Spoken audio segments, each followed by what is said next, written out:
A lot of you guys say my videos are inspirational and that I am inspirational. Well, this is not one of those videos.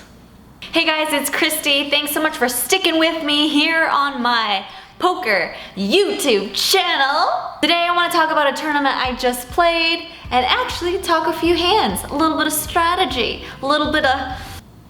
So this weekend I was on the grind, Friday night, played late, had a really great session, and then decided to wake up early and play a $550 buy-in, which happens every last Saturday of the month at Bay 101 Casino here in San Jose. Bay 101 $550 tournament at 9:30 in the morning.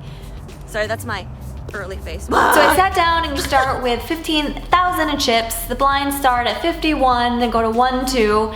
And within the first couple levels, I was just like crushing. I was hitting hands and I was chipping up. So at this point, I'm at like 30,000 double starting stack, and I raise in middle position with ace deuce suited. With lots of big blinds, this is a great hand to play. The blinds were 100, 200, I raised to like 450. By the way, just a disclaimer, I didn't write these hands down because I was really trying to focus. So I might have a couple of the cards, but not the important ones, or a couple of the bet sizes just a little tiny bit off. It folds around to the small blind and she calls. She has a starting stack of 15,000 because she just sat down recently, and we're heads up. The flop is king of diamonds, 6 of hearts, 4 of hearts. I have ace deuce of hearts, and she checks.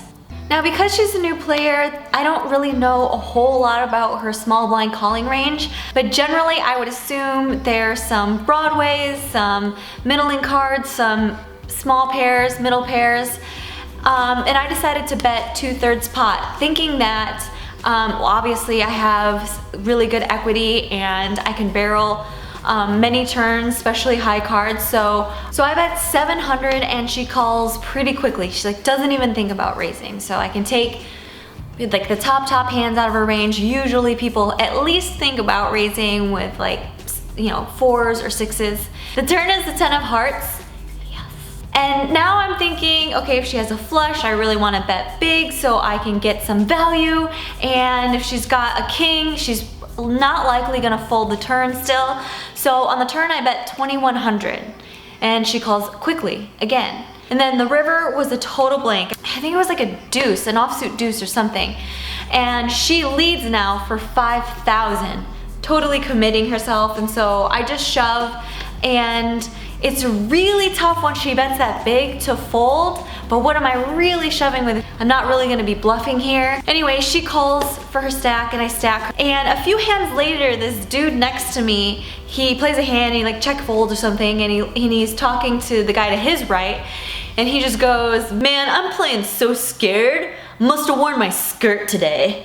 I just like look around like, excuse me? I am the only woman at the table now.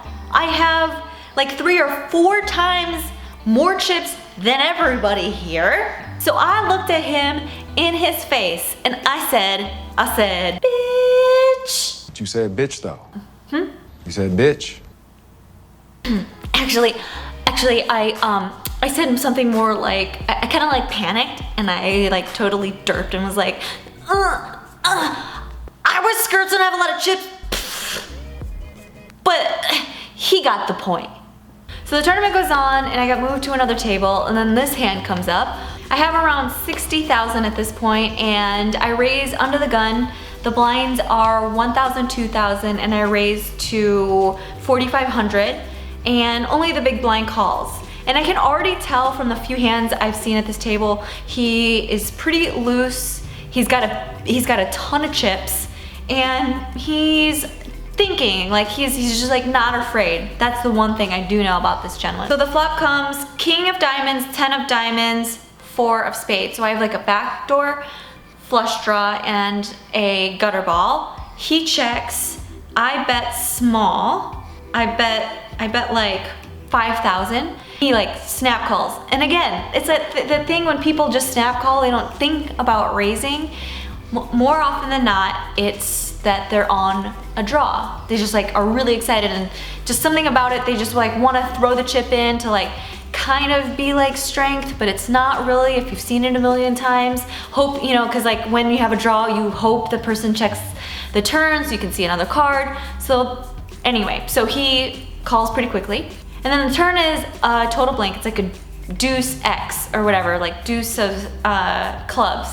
And he checks and I decide to check back. Then the river is another blank and he pretty quickly puts out a big bet of like 15,500. So here on the river when he bets, I'm thinking of all the possible hands he bets. Because it's the king of diamonds, he doesn't have a king and a flush draw. And because I have a queen, it's less likely he has king queen. Obviously he doesn't really have ace king because he would raise. And he would at least think about raising pocket tens or a set on the flop. I think he calls every suited cards that he has from the big blind. So he has like lots of diamonds as flushes. He has all the queen jacks as bluffs. So I just thought, especially with this player type, and when he bets this big, it's kind of polar, meaning he's not gonna bet this for value with like king 3. You know, he would bet something a little bit smaller, trying to get value from like queens or jacks or something else that I might have, or maybe ace 10. I pretty quickly called, so when I turned my hand over, ace high, and he's like, good call, and I get shipped this huge pot. Everybody at the table was like, whoa! And I'm like, shit! And then like to the tournament director, he's watching and he was like, oh, good. Then this other gentleman at the table just looks at me and goes, oh, good call, honey. Your husband must be teaching you. He even tweeted it. And guess what I said? Uh-oh. I looked him straight in the eye socket. And I said, oh my God, it's true. It's true.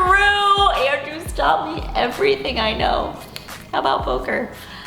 He's so good. Fuck. I am woman, hear me roar, but god damn it. He's fucking good at poker. And he did teach me. And he has been teaching me. I told him that. He said, I can tell he's been teaching you. Derp. Shortly after that, we made the money at 21 players. Wow, that looks like a double up. Triple? And when we got down to the final table, oh my gosh, I had the best cheering squad ever. They were so cute. Well. Look at these signs that they made. These boys, Andrew, Koji, they made bubble letters by themselves. That is impressive. I played this one hand and I was like a little bit distracted. It was a really big pot. I was playing it with the chip leader and I lost half my stack with 10 players left, and I was one of the shorter stacks. I know I talked about this a little over the summer, actually Andrew did, but the secret about tournament poker is that it can teach you not to spend any time resisting what is. Like, I lost half my stack.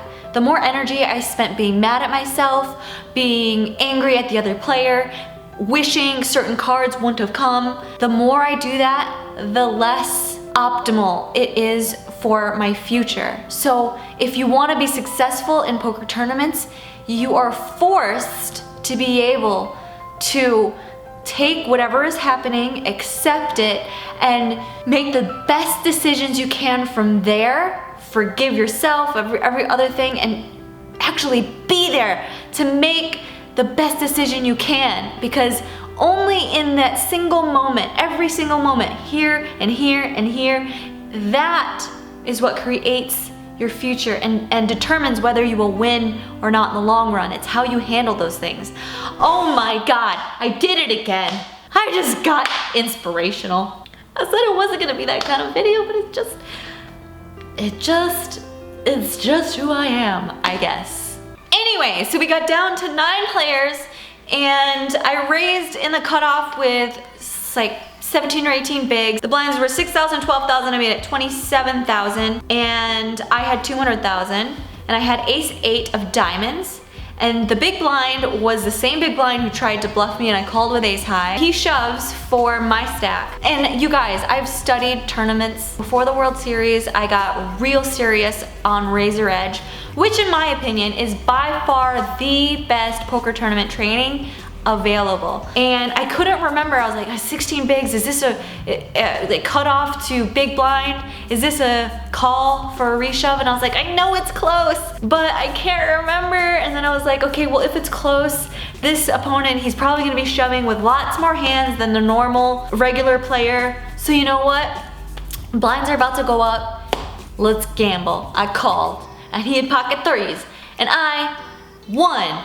He was crippled after that, then he busted, and we had 8 players left. And this is where I kind of like was getting down on myself, is that everybody wanted to chop at 8 players, everybody. And I was like, kind of like, I don't really want to. I felt really good about my stack. I was like second biggest in chips, but it's a 1-day tournament, and the blinds were about to go up, and in one blind level, I think everybody was gonna have around 15 big blinds. They looked at the chip chop, I was gonna get 9,000, and I'm like thinking about it, and I couldn't think of the right answer because I didn't get to that part on the razor edge about like ICM and chip chops, and I was just like, oh, I don't know. And everybody was just staring at me like, don't you mess this up for everybody. Right as I was saying, okay, let's just chop, like someone was like, yeah, because you're not gonna win with ace-8 every time. Oh man, mother. So anyway, I ended up taking 9,000, which was a little bit more than 3rd place money. I am proud of myself, I'm proud of the way I played. I learned a lot, getting to go back over a lot of the spots with the razor edge ranges. It's like really nice to just be like, oh, this spot is close, I'm not really sure. I'm just gonna look at the ranges that have already been, you know, calculated. And by the way, I know a lot of you guys are so sweet and you're like, oh man, these dicks, they just say the craziest things. I actually don't think that anybody who said anything to me was being a jerk. They weren't really saying it maliciously, it was just sort of misguided, you know? So I just thought I would talk about it in case some of you guys might, like, just joking, say stuff like this. It's just like, I don't know, comes off a little, you know? Thanks so much for tuning in and subscribing. Make sure you hit the boom, that bell, the thing, the button. Otherwise, I'm gonna say